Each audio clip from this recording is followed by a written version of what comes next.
Vamos lá, meus irmãos, continuando aqui nossa gravação, nosso terceiro dia de aula, nossa segunda parte, Teologia Sistemática 1, Bibliologia. Irmãos, quando a gente já fez a matéria que tratou sobre esse tema, fica tão fácil entender o cânon, não? Eu vejo os irmãos sem dúvida, tranquilos. Ô, pastor, Hum. eu vi o senhor comentando sobre os apócrifos, os livros apócrifos.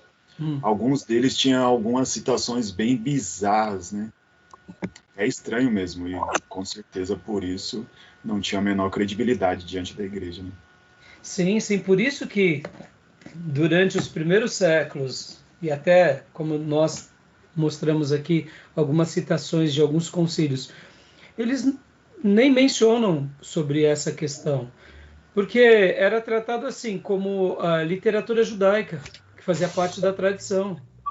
Lembram que os próprios livros de reis e de crônicas geralmente sempre vão terminar a história de algum rei dizendo: e os demais feitos desse reis estão escritos nos livros registrados pelo fulano de tal, ou são registrados na história dos reis de Judá, ou registrado na história do rei de Israel. Então, assim, existiam muito material, e existem muito material que pertence a, a aquela cultura. Então, para a igreja primitiva, ou até mesmo para o povo do Velho Testamento, era um material que fazia parte do acervo da história do povo. Mas não é porque faz parte da história do povo que tudo que acontece com aquele povo é sagrado. É bem simples, né?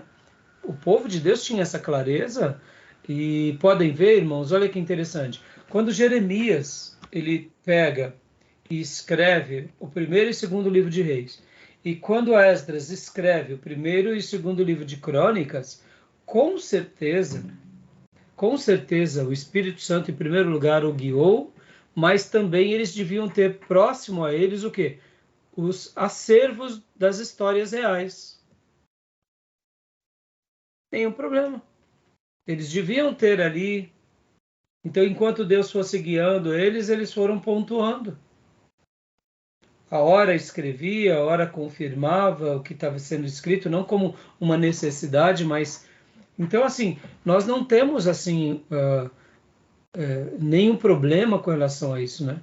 É bem interessante. A gente já vai trabalhar por que, de fato, a Igreja Católica ela tenta colocar os apócrifos, né? A gente vai chegar já já. O Júnior há pouco tinha comentado comigo no intervalo algo, Júnior. Faz de novo aquela pergunta, Júnior, né? Sobre a questão das traduções mais simples, né? Como linguagem de hoje e na Bíblia Viva e outras traduções. Fala, Júnior. É que a linguagem de hoje foi uma tentativa, né, de acesso, né, às pessoas mais simples da palavra de Deus, né? Mas com isso, essa facilidade, ele comprometeu muito o texto, né, o texto original, hebraico e grego, que muitas vezes a nossa própria língua, nosso vernáculo, não consegue expressar na íntegra a originalidade do texto original. Agora, imagine numa linguagem de hoje.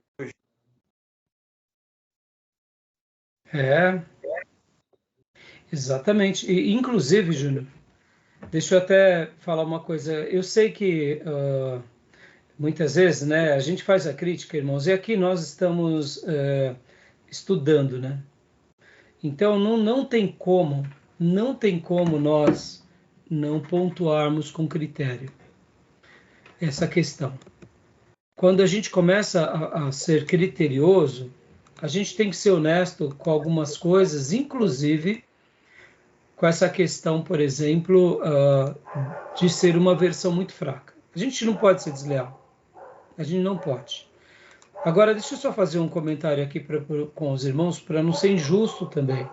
Quando saiu a tradução, a Bíblia na linguagem de hoje, só para vocês terem uma noção, eu estava no seminário. Eu conheci o tradutor. O tradutor era uma pessoa muito piedosa, muito dedicada, muito crente. Então, o que eu quero dizer com isso? Você pega uma pessoa, que nem, por exemplo, é o caso do professor Ribeiro, que é um linguista como poucos que a gente conhece. E aí ele tem toda aquele conhecimento do original. E aí ele tenta traduzir para uma língua, ou tenta pegar aqueles versículos cheios de palavras e tenta colocar numa linguagem mais simples para atingir uma doméstica, um pedreiro, uma pessoa que praticamente é quase um analfabeto. É muito difícil. É muito difícil. Então, eu conheci um dos tradutores da Sociedade Bíblica e você via que ele era um exímio tradutor. Então, assim, a ideia inicial foi boa, mas acabou saindo tiro pela culatra, porque, querendo ou não, essas versões foram sendo divulgadas como se elas fossem a palavra de Deus na sua melhor tradução, e não é. Quando você tira certos vocábulos, certas palavras, você abre margem para novas interpretações. Uma coisa é você dizer segundo o que você pensa. E outra coisa é você afirmar que aquilo é palavra de Deus, entendeu, irmãos? Vocês conseguem compreender? Então, quando nós estudamos uma língua, quando nós estudamos uma carta, quando nós estudamos, por exemplo, irmãos, quando nós falamos um pouco sobre a própria língua portuguesa, quando Camões veio para cá nas embarcações e ele escreveu, eu não posso, como amante da língua portuguesa, tentar traduzir Camões de uma forma simplória. Tem que pegar Camões e, de fato, traduzir Camões na correspondência do que ele tinha utilizado ali naqueles dias e tentar fazer uma construção para explicar Camões da forma em que ele quis escrever ao rei, quando ele via o Brasil. Então, assim, essa questão da língua, ela é muito... A gente não pode se esquecer que a língua, ela não é simples... Eu sei que a língua, ela é mutante, ela vai se evoluindo, ela vai se ajustando, ela vai se transformando, mas a gente não está entrando no mérito agora da língua em si. Nós estamos entrando no mérito da revelação. Deus se revelou para um povo. Deus se revelou na história. Deus se comunicou com algumas palavras. Opa, então a gente tem que considerar quem é esse povo, qual é esse contexto, qual é essa nação, quais foram aqueles acontecimentos e quais foram aquelas palavras. Tudo isso importa. Tá bom? Beleza, meus irmãos? Tranquilo? Então vamos lá agora. Vamos para o livro-texto, meus irmãos? Vamos para o livro-texto? Abram comigo ali na parte... O cânon das Escrituras. Capítulo de número 3. Nosso livro-texto. Eu também vou abrir aqui para nós o resumo, tá? Resumo da parte 1.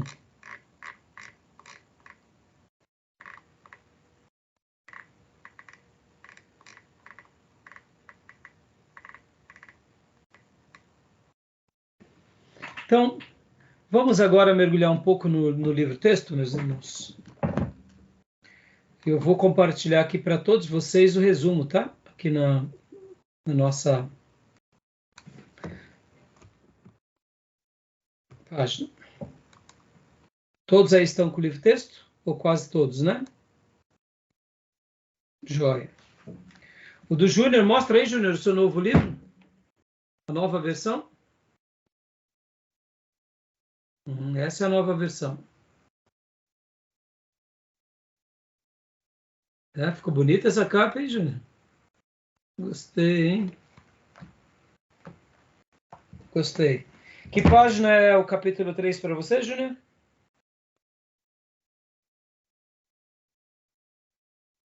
Tá com o microfone...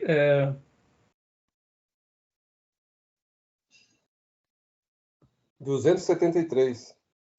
Capítulo 3. Não, capítulo 3, né? Não, peraí. 71. 71. O cânon Clareza, das Escrituras, né? É isso? clareza, Adicionaram necessidade. bastante conteúdo, então, hein? Não, mas eu sei, mas é o capítulo 3, é o cânon das Escrituras. O que faz e o que não faz parte da Bíblia 73. seria essa parte. Peraí, Pode ver, ó. É isso mesmo? Parte 1, Júnior. certo, peraí. Vamos lá. Parte 1 tá a doutrina da palavra de Deus. Aqui nesse livro tá capítulo 2, a palavra de Deus. Capítulo 3, o cânon das Escrituras. É essa parte. Peraí. 73. Alguém mais tem um livro que nem o do Júnior, não? Os demais irmãos estão como eu, né? A minha tradução é igual do pastor. A nossa versão é antiga. A versão, na verdade. Peraí. Achou, Júnior? O meu capítulo 3, o capítulo 3 aqui é a clareza, a necessidade e a suficiência da Bíblia. Então mudou bastante, né? Então, ó, quer ver a clareza? Esse daí é o capítulo 6 daqui. Então, o seu deve ser capítulo 1, então. Por aí, deixa eu ver aqui. A palavra de Deus, Júnior, qual que é o seu aí? 41, peraí. Só para a gente Minha doutrina da palavra de Deus. Parte 1. Isso. Aí tem a palavra de Deus e depois tem o cânon das Escrituras. Show? A minha autoridade e a inerrância da Bíblia. Capítulo 2. Ele está dividido de forma diferente, Júnior. Então, você vai se encontrando aí depois, Júnior. Tá bom?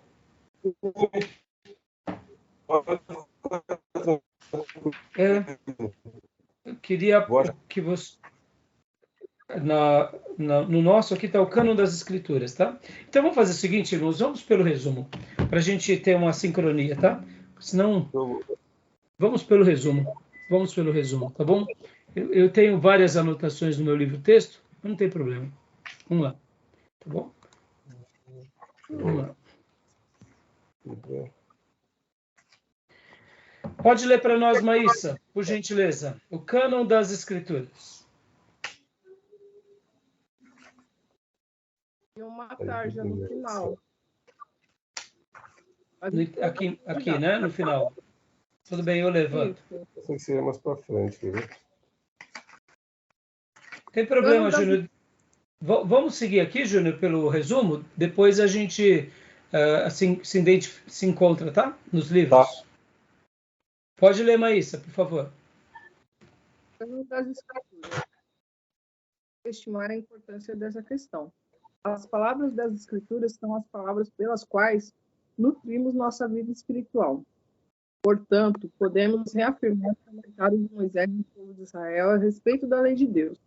Porque esta palavra não é para vós outros coisa vã, antes é a vossa vida. E por essa mesma palavra purificareis os dias na terra, passando o Jordão, ides para possuir. Deuteronômio.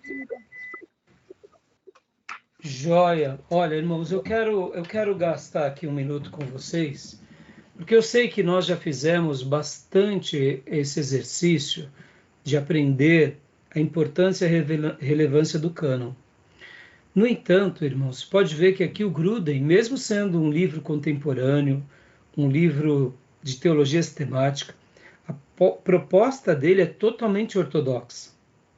Pode ver que aqui, não devemos subestimar a importância dessa questão. As palavras das Escrituras são palavras das quais nutrimos nossa vida espiritual. Ou seja, ele não abre mão de que não é só intelecto, é o intelecto que gera espiritualidade. E aqui fica mais uma estaca que a gente tem que colocar aqui. Fazer seminário não é simplesmente a busca pela intelectualidade. Eu sei que nós estaremos aprendendo muito, mas se o nosso aprendizado não gerar em nós crescimento espiritual, tem alguma coisa errada. E geralmente um seminário só não nos acrescentará se realmente ele estiver ensinando qualquer coisa fora daquilo que Deus deixou. Podem ver que aqui ele vai trabalhar com uma outra máxima e ele vai respaldar toda essa construção desse capítulo em cima do quê? Em cima desses princípios de Moisés. Reafirmar o comentário de Moisés ao povo de Israel a respeito da lei de Deus. E olha como esse texto ele é contemporâneo. Esse texto faz parte da nossa caminhada, porque estas palavras não é para vós outros coisa vã.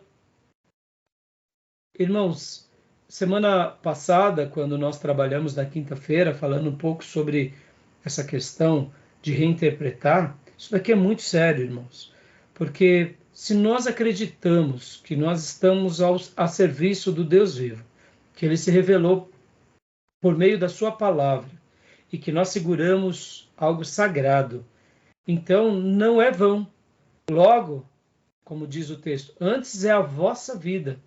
E por essa mesma palavra prolongareis os dias da terra, a qual passando o Jordão ides a possuir. Moisés acreditava nisso. Ele deixou essa revelação. E, inclusive, esse domingo eu preguei uma segunda mensagem sobre o sacerdote Joiada. Vocês já ouviram falar no sacerdote Joiada? As ovelhinhas do pastor não pode, né? Eles já estão... Já ouviram falar do Joiada? Já. Vocês lembram um pouco dele? De verdade, vagamente. Eu lembro dele ser um instrutor de um rei que era muito jovem, cujo nome eu não lembro, e ele basicamente o conduziu, esse rei, ao caminho do Senhor. E ele foi visto como um homem segundo o coração do seu predecessor Davi. É que eu não lembro o nome dele. Sim, rei Joás. Joás. E isso aqui, a Thalia mandou matar todos os filhos de a descendência de Davi. Então eu preguei 2 mensagens agora, esse domingo foi minha segunda, né, sobre Joiada. E por que eu estou falando isso? Olha que interessante, irmão. Joiada, ele era um sacerdote, depois ele torna-se um sumo sacerdote, depois que Joás assume o reino, mas ele morre com 130 anos. 130 anos. E ele constrói muito mais na sua velhice do que quando ele era jovem. Então, irmãos, eu particularmente acredito muito nisso, que quanto mais próximos estivermos de Deus, mais buscarmos a palavra dele, mais realmente ensinarmos a palavra dele, as profecias do Senhor vão se cumprir na nossa vida. Isso não é uma questão de intelectualidade, isso é uma questão de intelectualidade no sentido do sagrado. Nós dedicamos e consagramos, como disse Paulo, nós levamos a nossa mente cativa a Deus. Ou seja, os valores de Deus passam a ser os nossos valores, e aqui não é uma questão apenas religiosa. Então, assim, ao estudar o cânon, nós precisamos ter isso como uma base. Nós não estamos aqui estudando uma religião como cientistas da religião. E é por isso que na minha primeira aula, logo na introdução, eu falei, eu quero muito hoje contra-argumentar com vocês sobre a questão da revelação. Nós somos um povo que fomos abençoados pela revelação. Qual?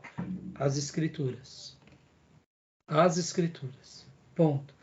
Ela nos basta, tá bom? Então, que a gente possa realmente mergulhar nisso. Continuemos aqui. Maísa, por gentileza. O cânon do Antigo Testamento. Onde surgiu a ideia do cânon? A ideia de que o povo de Deus deve preservar uma coleção de palavras escritas de Deus? Dá licença, desculpa atrapalhar, mas é que não está aparecendo para mim, pelo menos. Não? Agora tá, desculpa, agora voltou. Foi nada. Desculpa, mas... Pode começar de novo, mas não tem problema. Onde surgiu a ideia do cânon? A ideia de que o povo de Deus deve preservar uma coleção de palavras escritas de Deus? A própria Bíblia dá testemunho do desenvolvimento histórico do cânon. A coleção mais antiga das palavras de Deus eram os 10 mandamentos. Os 10 mandamentos, portanto, constituem o início do cânon bíblico. O próprio Deus escreveu sobre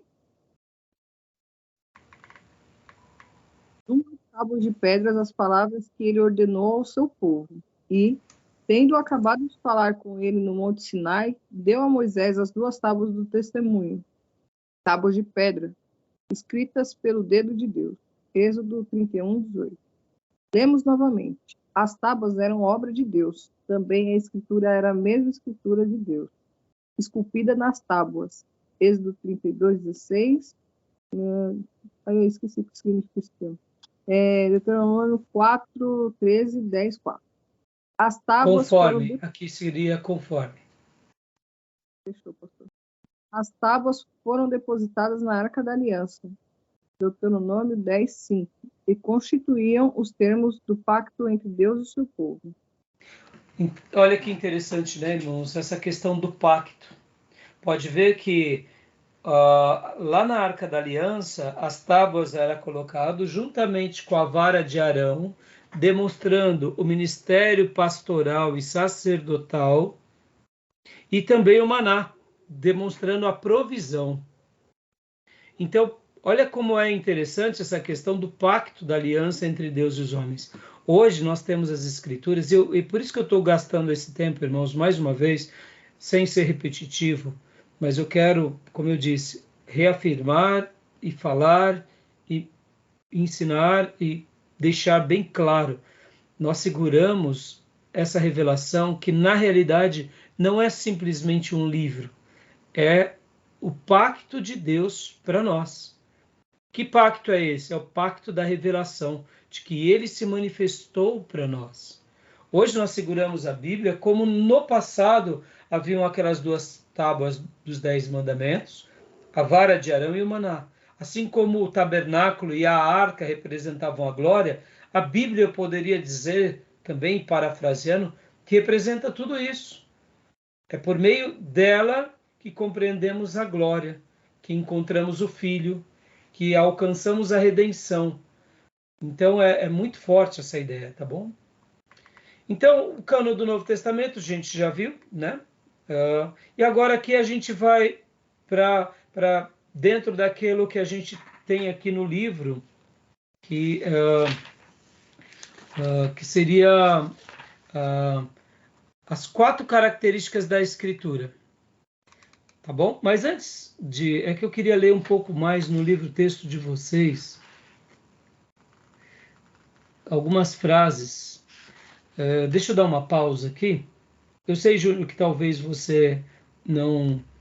Antes de ir para essa parte do cânon e as 4 características das Escrituras, deixa eu dar uma pausa aqui.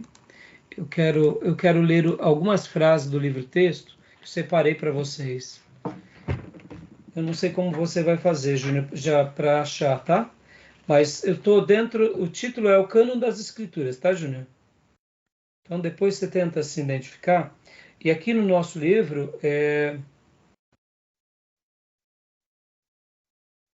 na página 28, eu queria pedir agora, pastor Johnny, leia para nós, primeiro, segundo, terceiro parágrafo. Terceiro parágrafo. Da página 28 do Gruden. Perfeito. Vamos lá.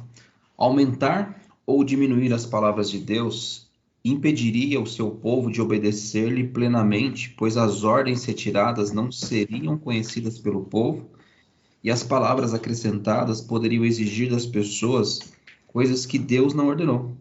Por isso Moisés advertiu o povo de Israel, abre aspas, não acrescentareis a palavra que vos mando, nem diminuireis dela, para que guardeis os mandamentos do Senhor, vosso Deus, que eu vos mando. Deuteronômio 4:2. Olha só, irmãos, olha como que o Gruden ele está sendo contundente nessa afirmação. Aumentar ou diminuir faz com que nós impeçamos Deus de se comunicar ao povo e também como que a gente vai obedecê-lo plenamente. Porque se eu diminuo algo que Deus mandou eu fazer e eu passo para o povo algo tirando, como que o povo vai saber? E se eu acrescento, em nome de Deus, como que essa revelação de Deus vai ser clara, né? Então, percebam que um cuidado de um teólogo, eu diria ortodoxo, ele não é simplesmente o cuidado de passar uma instrução segundo o que ele pensa. Ele tem esse cuidado, mas o maior cuidado que ele faz é, olha, Deus assim se comunicou. Deus assim ensinou. Eu não posso nem aumentar nem diminuir, porque são palavras de Deus. Porque dessa forma o povo obedece plenamente e eles saberão plenamente qual é. Agora, se eles não obedecerem e se eles desprezarem, é outra questão. Nós, irmãos, uma coisa que a gente aprende na prática da igreja é que tem vezes que nós queremos fazer o papel de Deus. Nós não somos aquele que transforma. Nós ensinamos a palavra. Nós não somos o transformador. Por isso que pode ver que até mesmo no exercício de uma igreja, a gente tem que saber qual é o nosso posicionamento. Nós transmitimos a palavra, nós não somos a palavra. Mas essa palavra tem que ser transmitida fielmente, corretamente, sem acréscimos e também sem diminuir nada. E podem ver que a gente não está aqui chovendo no molhado, mas isso tudo, irmãos, só vai afirmando o nosso coração. Por isso que, mais uma vez, irmãos, seja onde for, num curso teológico, num seminário, num mestrado, num doutorado, se for algo voltado para a palavra de Deus, seja muito criterioso com isso. Lembre-se de duas coisas. Moisés, ele tinha sido educado no Egito, ele era muito sábio. Ele poderia ter acréscimos aqui egípcio, e ele não foi para os acréscimos egípcios. Ele só foi para aquilo que Deus revelou. E no Novo Testamento, um outro tão sábio quanto Moisés foi quem? Foi Paulo. E Paulo da mesma coisa. Pode ver que Paulo não acrescenta nada, nem tira nada. Paulo faz o quê? Anuncia apenas aquilo que Deus tinha revelado. E pode ver que pouquíssimas vezes ele diz lá em Corinto, aqui não digo o Senhor, mas digo eu. Mostrando, aqui não, aqui é o Paulo mesmo que estou dizendo. No demais, ele fala como revelação. Por isso, meus irmãos, não cansem de dizer, de ensinar, de serem ministrados na sua particularidade, porque você pode ver que o problema das igrejas nesses últimos 30 anos é isso, é reinterpretar o que Deus está dizendo para não fazermos. É tirar o que Deus diz para a gente não tirar. Então, isso eu estou sendo enfático de propósito. Tá bom, meus irmãos? E aqui, continuando um pouco agora além, Pastor Johnny, tudo bem até aí, meus irmãos? Vamos ler agora a página 29, o último parágrafo, pastor. O conteúdo do cânon. Leia para nós aqui. Joia. O conteúdo do cânon do Antigo Testamento continuou aumentando até o fim do processo de escrita. Se datarmos Ageu, de 520 a.C., Zacarias, de 520 a 518 a.C., talvez com material acrescentado depois de 480 a.C., e Malaquias, por volta de 435 a.C., teremos ideia das datas aproximadas dos últimos profetas do Antigo Testamento. Coincidindo, de grosso modo, com este período, estão os últimos livros da história do Antigo Testamento, Esdras, Neemias e Ester. Esdras foi para Jerusalém em 458 a.C., e Neemias esteve também ali em 445 a 433 a.C. Ester foi escrito algum tempo depois da morte de Xerxes, no caso Assuero, em 465 a.C., e é provável que isso tenha ocorrido durante o reinado de Artaxerxes, 464 a 423 a.C. Desse modo, depois de aproximadamente 435 anos antes de Cristo, não houve mais acréscimos ao cânon do Antigo Testamento. A história do povo judeu foi registrada em outros escritos, tais como os livros dos Macabeus, mas eles não foram considerados dignos de inclusão na coleção da Palavra de Deus que vinham dos anos anteriores. Deixa eu fazer um último comentário também sobre isso. Você pode ver, irmãos, nós estudamos bastante aqui a história dos Macabeus, e quando a gente entende como história, percebam, irmãos, Jesus estava tão pertinho das histórias dos Macabeus, ele poderia valorizar ali a história dos Macabeus como uma história sagrada. Os apóstolos, a mesma coisa. Mas eles viam para aqueles acontecimentos como um registro apenas histórico. Não tinha nenhum problema. Assim como acontecem coisas logo ali na igreja primitiva, como, por exemplo, a destruição do templo, pouco tempo depois, mais acontecimentos com os judeus que não foram registrados no Novo Testamento, isso não invalida o fato de que alguns textos foram escritos, por exemplo, como o Evangelho de João, por volta do ano 90 e Apocalipse. O fato de não ter uma citação não significa que não houve aquele acontecimento. Então, é muito importante que a gente tenha essa clareza para a gente jamais se esquecer que na revelação, Deus ele deixou de propósito um conglomerado de palavras especiais para o seu povo de todas as gerações. Deixa eu fazer uma outra citação. Eu me lembro que eu estava fazendo um trabalho lá no STBnet, enquanto eu estava fazendo ali o meu mestrado, que por acaso eu não concluí, mas eu lembro de uma coisa muito linda que eu estava lendo nos textos, que falava sobre Lutero. Lutero, quando ele fazia a tradução da Bíblia, e ele era um cristão tão piedoso, que na forma que Lutero via os originais, ele tinha tanto zelo com cada palavra, era como se de fato o vocábulo transmitisse uma mensagem para Lutero e para todos eles ali. E muitas vezes você pode ver que a gente acaba perdendo um pouco isso. E é por isso que eu estou sendo um pouco redundante. Na revelação, o vocábulo ele é sagrado.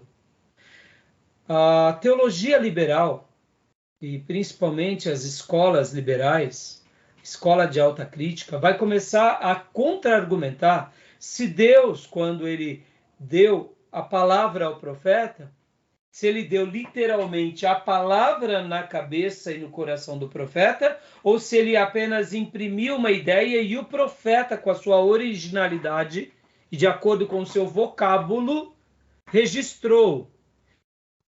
É uma discussão legítima para a academia, sim, mas eu acho que isso também acaba sendo um engodo. Por que acaba sendo um engodo?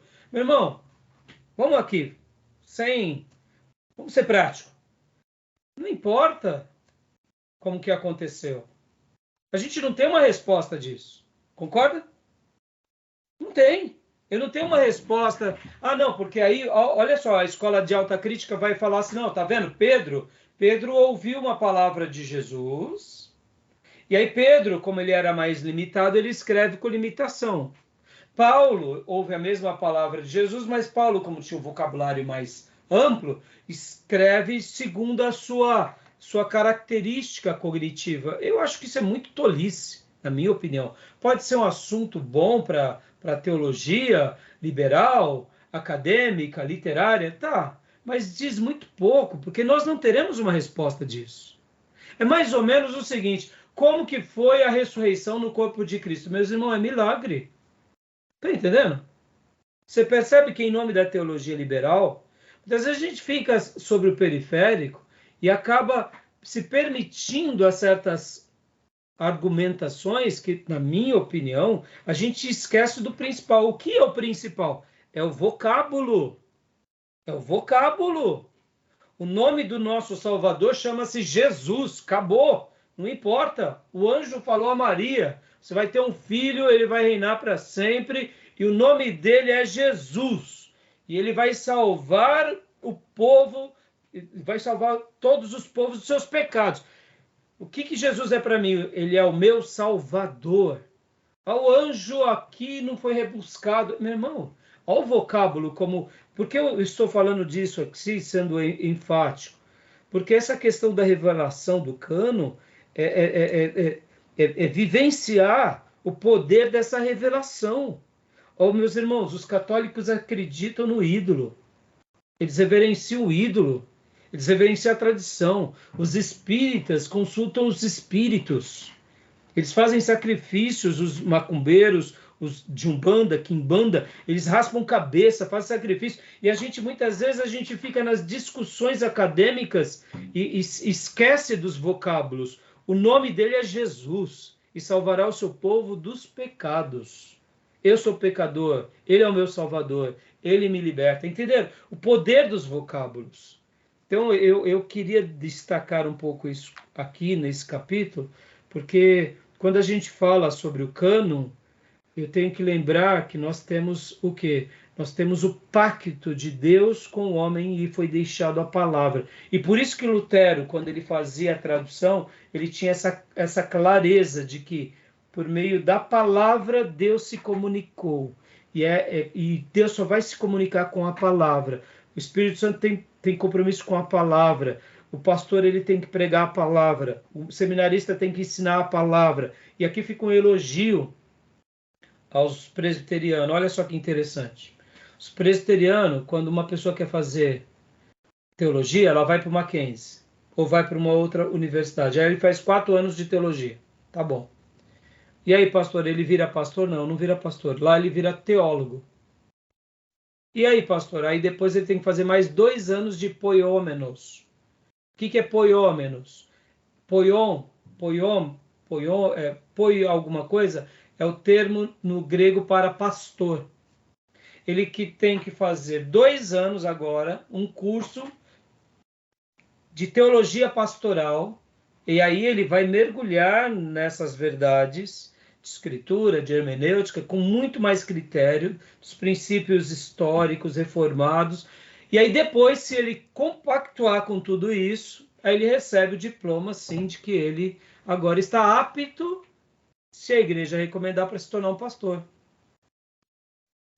Ou seja, irmãos, olha só aquilo. Por que eu faço um elogio? Porque eu não preciso, muitas vezes, fragmentar o meu seminário abrindo, porque aqui também eu quero fazer uma crítica. Pode ver que depois que o MEC começou a reconhecer muitas instituições teológicas, o que aconteceu? Todo mundo foi fazendo teologia. Mas o MEC também quis o quê? Ele quis dar o viés dele do que nós devemos estudar ou não. Ora, o MEC, ele é sagrado ou ele é profano? Na perspectiva religiosa. O MEC é secular. Não é que ele é pecador, ele é secular. Ele não é autoridade religiosa. Quem é autoridade religiosa para nós? É a igreja. E qual é a autoridade maior sobre a igreja? As escrituras. Então o MEC não pode arbitrar sobre as escrituras. Estão entendendo? Então, agora, qual é o problema de eu aprender teologia? Não é um problema, mas é nisso que a gente tem que tomar muito cuidado. Porque se eu me torno um teólogo, não quer dizer que eu serei um grande pastor.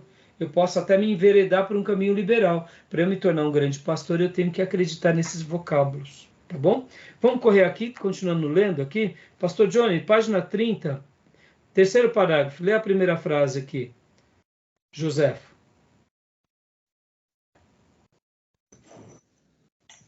Joséfo, nascido em 37, 38 depois de Cristo, explicou: desde Artaxerxes até os nossos dias foi escrita uma história completa, mas não foi julgada digna de crédito igual ao dos registros mais antigos, devido à falta de sucessão exata dos profetas.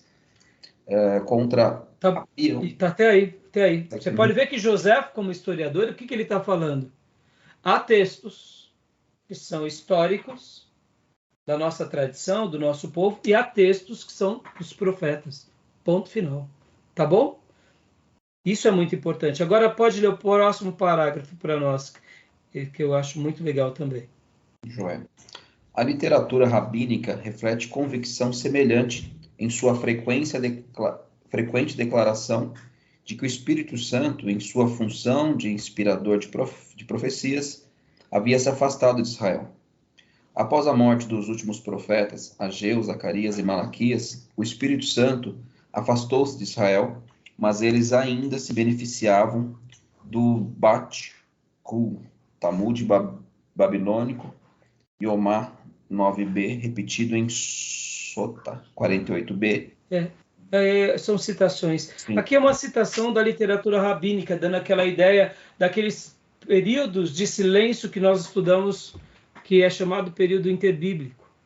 Mesmo Deus tendo se silenciado, eles ainda desfrutaram do quê? Eles foram alimentados pelo quê? Agora vamos refrescar a memória. Lembram que houve a helenização, até mesmo no povo judaico. Lembra que os sacerdotes começaram a se desviar dos valores e quiseram até muito se tornarem atletas? Lembra disso? A gente viu nas aulas passadas. Muitas vezes o motivo pelo qual há o silêncio, muitas vezes é de fato a falta da busca. Porque aqui, naquele período de helenização houve o quê? Uma tendência a aplicar a lei de Deus naquela cultura. Em outras palavras, dando mais valor àquele momento, àquela fase, aquela, vamos supor assim, aquela pseudo evolução dos dias desse povo judaico. Né? Pode ver que aí é onde surge a revolta dos macabeus e tudo que a gente já estudou. Então, mas os que foram fiéis, eles desfrutavam do quê? O que eles se alimentavam? Eles se alimentaram dos escritos. Meus irmãos, sempre a história vai se repetir. A mesma coisa hoje. Eu sei que muitas vezes parece, né, que a nossa mensagem ela acaba sendo antiquada, como igreja e como seminaristas, mas ela não é. É a palavra de Deus que vai converter os corações, é ela que vai alimentar a nossa alma, é ela que vai nos dar diretrizes. E quanto mais sensíveis formos a Deus, mais ele vai se revelar. E aqui, olha que interessante, é nesse período também de helenização e de esfriamento da fé judaica que também surge a comunidade Qumran. E essa citação na página 30 é muito legal. Leia para nós, pastor. A comunidade Qumran. A comunidade Qumran, seita judaica que nos levou os manuscritos do Mar Morto, também esperava um profeta cujas palavras teriam autoridade para substituir qualquer regulamento existente. E outras declarações semelhantes são encontradas em outros trechos da literatura judaica antiga. Tá bom até aí. Ou seja, olha que interessante, irmãos. Enquanto vamos agora tentar visualizar aquele período de 400 anos, onde vem os vários impérios, e num primeiro momento, no Império Medo-Persa, a gente ainda tem ali a figura de quem? Nós temos a figura de Esther, Mardoqueu, nós temos as figuras da diáspora. Logo depois vem o Império Grego, e com o Império Grego vem a divisão do Império Grego nos seus 4 generais, os Ptolomeus, Seleucidas, e a gente entra agora no momento de helenização. E nesse momento de helenização é onde surge a comunidade Qumran. E qual era a proposta deles? A proposta da comunidade Qumran nada mais era, nada menos era do que o templo se corrompeu, os sacerdotes se corromperam, os levitas se corromperam, e nós não iremos mais compactuar com eles, por quê? Porque eles se esqueceram da verdadeira lei. Eles estão vivendo a vida religiosa agora só de forma nominal. Eu sei que eles também tiveram erros, eles também tiveram falhas, porque eles buscavam muito o quê? Eles buscavam essa questão do profeta, do profetismo, mas uma coisa a gente não pode negar nessa comunidade. Eles faziam isso de uma forma talvez ingênua, talvez de uma forma desesperada, querendo que retornar àquele momento que eles viviam no passado. Por quê? Porque eles sabiam que um castigo de Deus viria sobre a nação por eles abandonarem a palavra. Então, mais uma vez, irmãos, esse contexto do cânon, ele não foi um contexto assim, simplesmente... Deus se revelou, beleza, é o pacto, tá bom, acabou. Há uma construção no Velho Testamento, há uma construção no Novo Testamento. E olha, para a gente entrar agora um pouco para o Novo, eu quero lembrar, irmãos, que quando um cristão, um líder, na igreja primitiva, ou como vocês irão aprender em história eclesiástica, história da igreja, quando tem um livro do Justo Gonzalez que é chamado A Era dos Mártires. O que acontece na Era dos Mártires? Eles morriam nas arenas, nos coliseus, simplesmente porque declaravam que Jesus Cristo era o Senhor. No momento que eles faziam essa declaração, não era uma declaração apenas isolada. Era uma declaração, sim, de fé, mas era uma declaração dizendo, olha, eu acredito naquele que é o Messias, que é o Rei dos Reis, e acredito no que ele deixou, que é o colegiado apostólico e as Escrituras. E acredito que estou num processo de expansão de um reino, que é o reino de Deus. Era isso que eles estavam dizendo, e por isso eles eram martirizados. Então, entendam que poucas décadas depois do cânon do Novo Testamento estar sendo formado, muita gente morreu, simplesmente por declarar que cria nisso. Ou seja, não era uma fé nominal, era uma fé que eles estavam dispostos a morrer. E isso é muito forte. Estão entendendo, irmãos? É um livro de pacto, é um livro de revelação que recebe, eu diria, o sangue de muita gente para autenticar essa revelação. Não é uma coisa assim simplória. Não foi uma coisa assim, sabe? Deus se levantou os apóstolos, eles foram lá, pregaram, uns acreditaram, outros não. Não, apóstolos foram mortos, outros foram martirizados, muitos cristãos foram jogados nas arenas. Quem eram os líderes, e não somente os líderes. Esse livro, quando a gente for trabalhar em história eclesiástica, vocês vão ver cada história, irmãos. Mulheres piedosas, muitas vezes mães.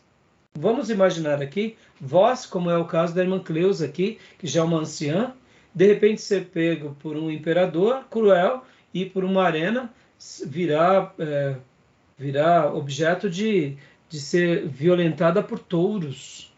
Aí eu digo, o que elas estavam dizendo ali? Elas estavam ratificando o quê? O Messias, a história da igreja, a história da revelação e toda essa canonicidade. Então, é por isso que eu estou sendo enfático, talvez um pouco diferente de como nós fomos na introdução. Agora a gente está falando um pouco mais sobre esse cânon. Eu queria destacar isso, irmãos. Até porque, como eu disse e repito, hoje a gente está tendo releitura, reinterpretação. A gente está tendo tudo isso. Isso é nojento. Isso é horroroso. Isso é um desprezo ao que Deus deixou, como a gente leu há pouco lá, que a Maísa até leu, porque esta palavra não é para vós outro coisa vã, antes é a vossa vida. E por esta mesma palavra prolongareis os dias na terra qual, passando o Jordão, ides para possuir. Deuteronômio 32, 47. Hoje, quando um pastor quer reinterpretar qualquer coisa na Bíblia, ele está esquecendo não só a autoridade divina, mas ele está esquecendo a tradição e milhares de pessoas que morreram por causa dessa palavra. Isso é muito vil, é muito vil. É como se eles estivessem construindo uma nova igreja em cima da antiga igreja. Me surge, dá uma similaridade com o que aconteceu no Pentateuco bíblico. Era a profanação da fé, do templo do judeu, de todos esses valores da fé judaica. Exatamente. Vai profanar. Então, essa ideia ainda persiste. Persiste. Você pode ver, Júnior, que ela é tão nova quanto, né? Só numa nova roupagem, né? Verdade. Pastor Johnny, leia para nós aqui, página 31. Logo depois de Contagem, está assim, Jesus e os autores do Novo Testamento. Joia. Jesus e os autores do Novo Testamento citam mais de 295 vezes várias partes das Escrituras do Antigo Testamento como palavras autorizadas por Deus, mas nenhuma vez sequer citam alguma declaração extraída dos livros apócrifos ou qualquer outro escrito como se tivessem autoridade divina. Olha esse dado aqui, isso é muito legal. 295 vezes, não são 5 vezes. Mas não tem nenhum apócrifo. Então, irmãos, é por essa razão que os pais da igreja não tinham dúvida disso. Irmãos, são quase 300 citações de textos do Velho Testamento, mas nenhuma de apócrifo. Então isso daqui respalda e diz muito para nós, tá bom? E outra Bom, coisa, pode falar, eu irmão. acho também que os livros sagrados ele tem essa conotação de autorizado pela intervenção divina para mostrar a sua revelação na história de Deus para o seu povo. Então, esse período interbíblico, tá, Deus não deixou de atuar, mas Deus não atua na nossa vida particularmente, mas para a palavra dele, que ele fechou o cano sagrado, havia uma intervenção divina na revelação da palavra. Isso aí. Isso aí, Júnior, é isso aí. E agora, irmãos, para a gente fazer uma última citação, para a gente encerrar esse bloco, página 32, olha que legal aqui, ó. Leia para nós, Pastor Johnny.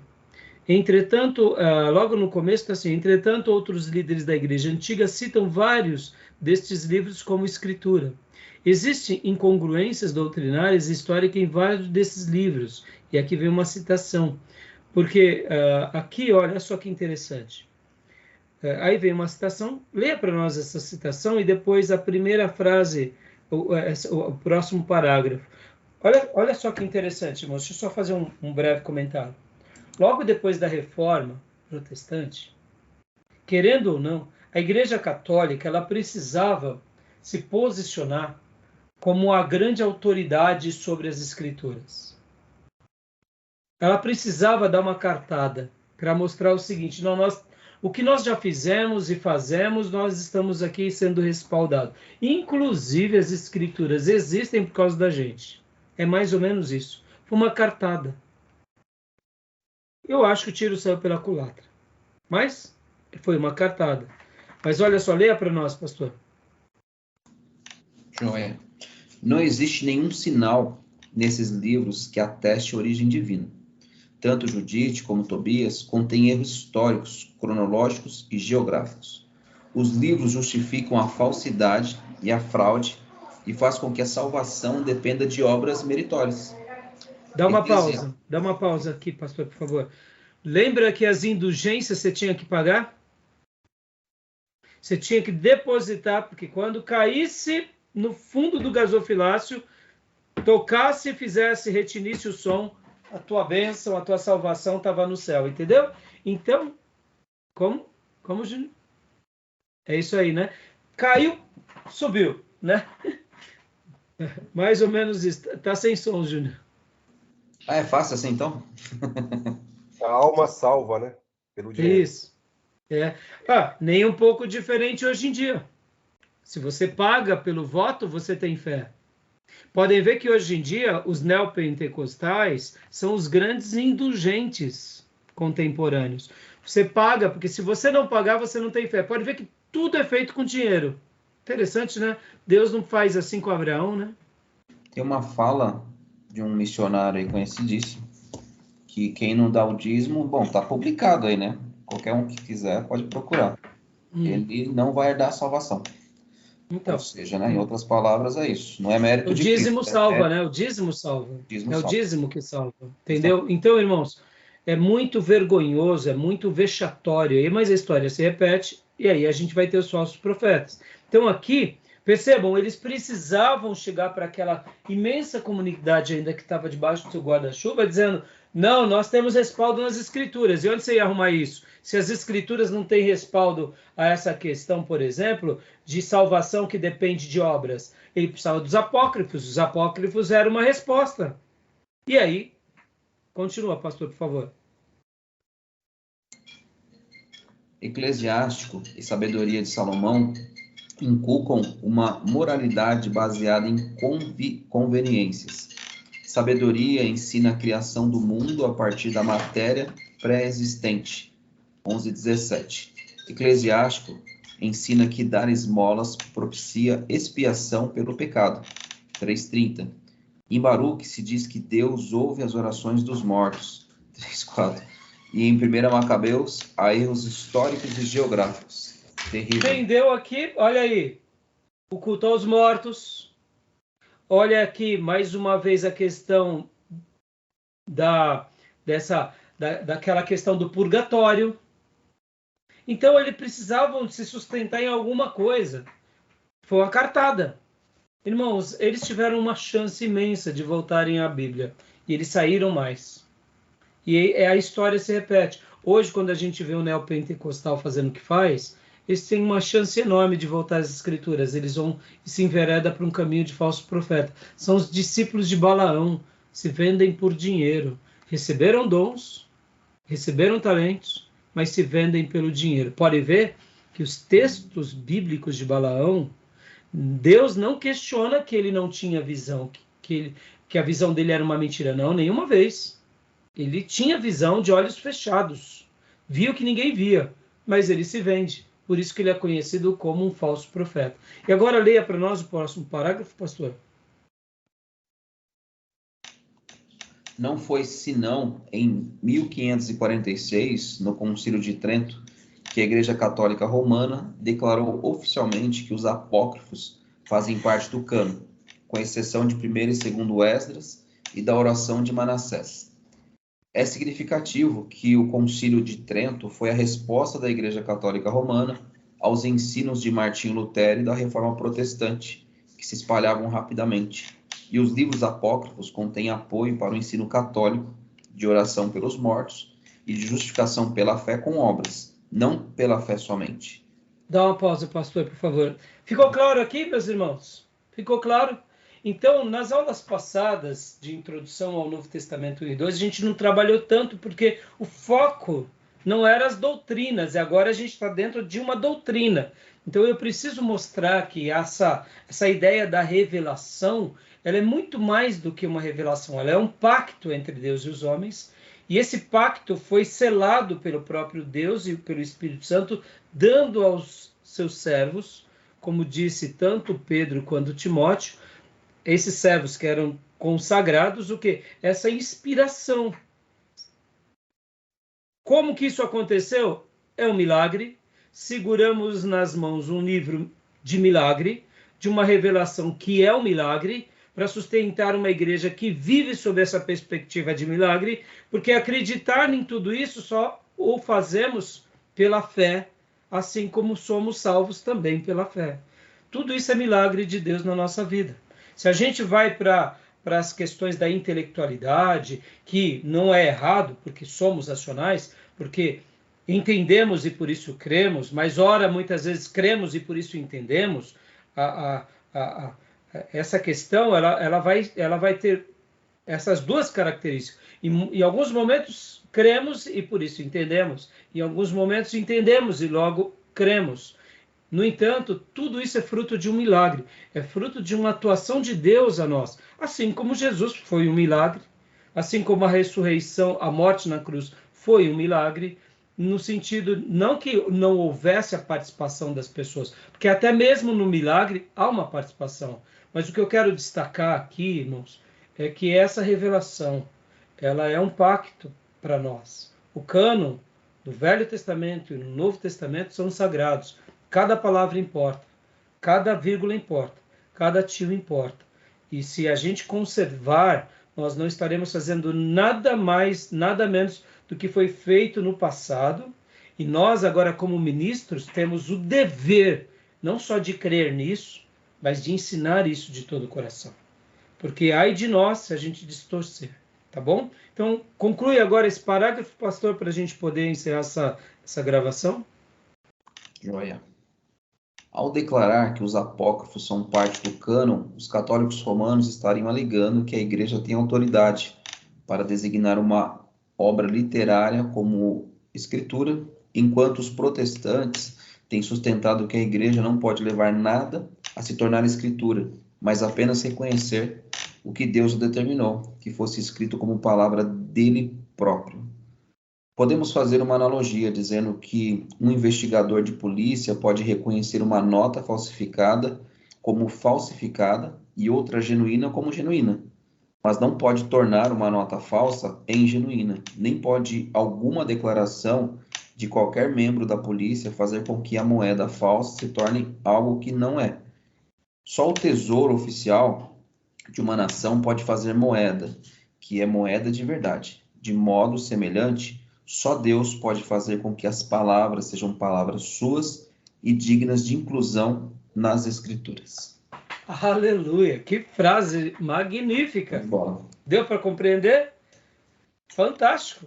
Fantástico essa ideia aqui, essa analogia, né? Porque, de fato, o investigador de polícia não pode. Ele pode dizer, aqui é falso, aqui é verdadeiro, mas não compete a ele fazer notas. Por isso que nós seguramos o livro das notas divinas. Foi ele que fez. A gente só reconhece. Foi isso que Deus fez na história. Depender disso, irmãos, também é fé. Pode ver que o povo no Velho Testamento vivia assim. Deus se comunicava e o povo obedecia. Não era o povo que intervia sobre a palavra. Quando o povo queria intervir sobre a palavra, estragava tudo. Nasciam os falsos profetas, os reis desviados. E aí a gente conhece a história. Tá bom, meus irmãos? Joia, né? Muito legal, né? Tá bom? Tínhamos mais coisas aqui interessantes para trabalhar aqui no livro. Eu grifei muitas coisas, queria trabalhar aqui com vocês, mas não vai dar tempo. A não ser depois, eu vou ver aqui, só 2 frases aqui, mas aí a gente vai fechar esse módulo e vamos abrir um outro e vamos ir para o resumo. Tá bom, meus irmãos? Fechado? Então tá bom. Então, alguma pergunta? Gostaram dessa frase, dessa analogia? Gostei sim. Eu só queria fazer um comentário. Quando eles falam sobre a oração pelos mortos, óbvio que na mente deles tem uma evidência interna, que é os livros apócrifos, mas não tem nenhuma evidência externa, né? Alguma coisa que se concretize e corrobore com esse pensamento. É muito raso. Mas aí você tem, sabe o que, pastor? O espiritismo? Não. A questão principal é levar esperança ao seu povo. Falsa esperança. Concorda? Sim. Concorda? Papai era um atribulado, papai morreu, mas vamos acender umas velas, vamos orar, porque no purgatório Deus vai ouvir a nossa oração. Acender e aquela vela, alma... né? Hã? Acender vela, né? Exatamente. Você concorda que cria um vínculo emotivo? Não, ele fica muito mais vulnerável, né? A pessoa que se encontra assim se rende sem perguntar, sem titubear. Claro. Até porque quem é que não quer ajudar um parente? Ainda mais um parente atribulado. Não é verdade? Mas quando eu falo do Serrazo, é resposta, né? Nossa, eu tive a convicção ou recebi uma revelação da igreja de que ele foi absolvido, né? Alguma coisa nesse sentido. Então, mas aí onde vem agora uma segunda cilada, que é do espiritismo, onde a pessoa se comunica. Meus irmãos, quer coisa mais forte nas emoções do que isso? Uma pessoa que recebe o espírito de fulano, que partiu, e agora vem e fala coisas que só você e ela sabiam. Meus irmãos, isso daí olha, assim, a gente sabe, e eu tenho compaixão daqueles que estão sendo cegos por isso, mas assim, pensemos, isso é muito baixo. É muito baixo, mas é aquilo. Os demônios, só uma coisa, Júnior, os demônios eles vão usar de todos os artifícios para querer escravizar uma alma. Não importa se os artifícios são baixos ou não, mas isso é forte demais, cativa. Diga, Júnior. Não, como a pitonisa fez lá para Saul, para o Samuel, né? Que foi contra até os 10 mandamentos, não consultarás os mortos. Sim, mas nesse caso ali, aí deu desespero, né, Júnior? Mas vamos pegar um caso de um pai que é religioso, que tragicamente perde o filho, e de repente vai ali consultar um espírito de um morto, o espírito vai consultar um médium, e ali ele recebe o espírito, e de repente vem o filho que o pai perdeu. Isso é muito emotivo, isso captura a pessoa. Outra coisa que o espiritismo faz é dar uma resposta para tudo. Porque sofremos. Pode ver, irmãos, ele pega o espiritismo, quando ele não pega pela obra, pelo dever, ele pega pela emoção. Pode ver, ele pega pela emoção. Ele cativa. Por exemplo, se eu estou sofrendo hoje, é porque no passado eu causei mal, então logo... Então você vê, irmãos, o diabo ele é astuto. Pastor, e aí, o que a gente vai fazer? Irmãos, é a palavra sobre a palavra. Ponto final. A minha palavra não voltará para mim vazia, disse o profeta. antes fará tudo o que me apraz. Nós devemos ensinar a palavra, proclamar a palavra, porque é a revelação de Deus para nós. Ponto. Tá bom, meus irmãos? No Espiritismo, né, diz que a gente vive várias vidas, né? Sim, sim. Que aí você vai evoluindo, né, irmã? Vai evoluindo, evoluindo. E quando chegar no dia do juízo final, vai levantar quem para ser julgado? Exatamente, filho. Então, vamos parar aqui a gravação. Eu quero ler mais 2 citações do livro. E aí a gente vai pro resumo. Tá bom, meus irmãos? Tudo bem? Então, vou dar uma pausa aqui.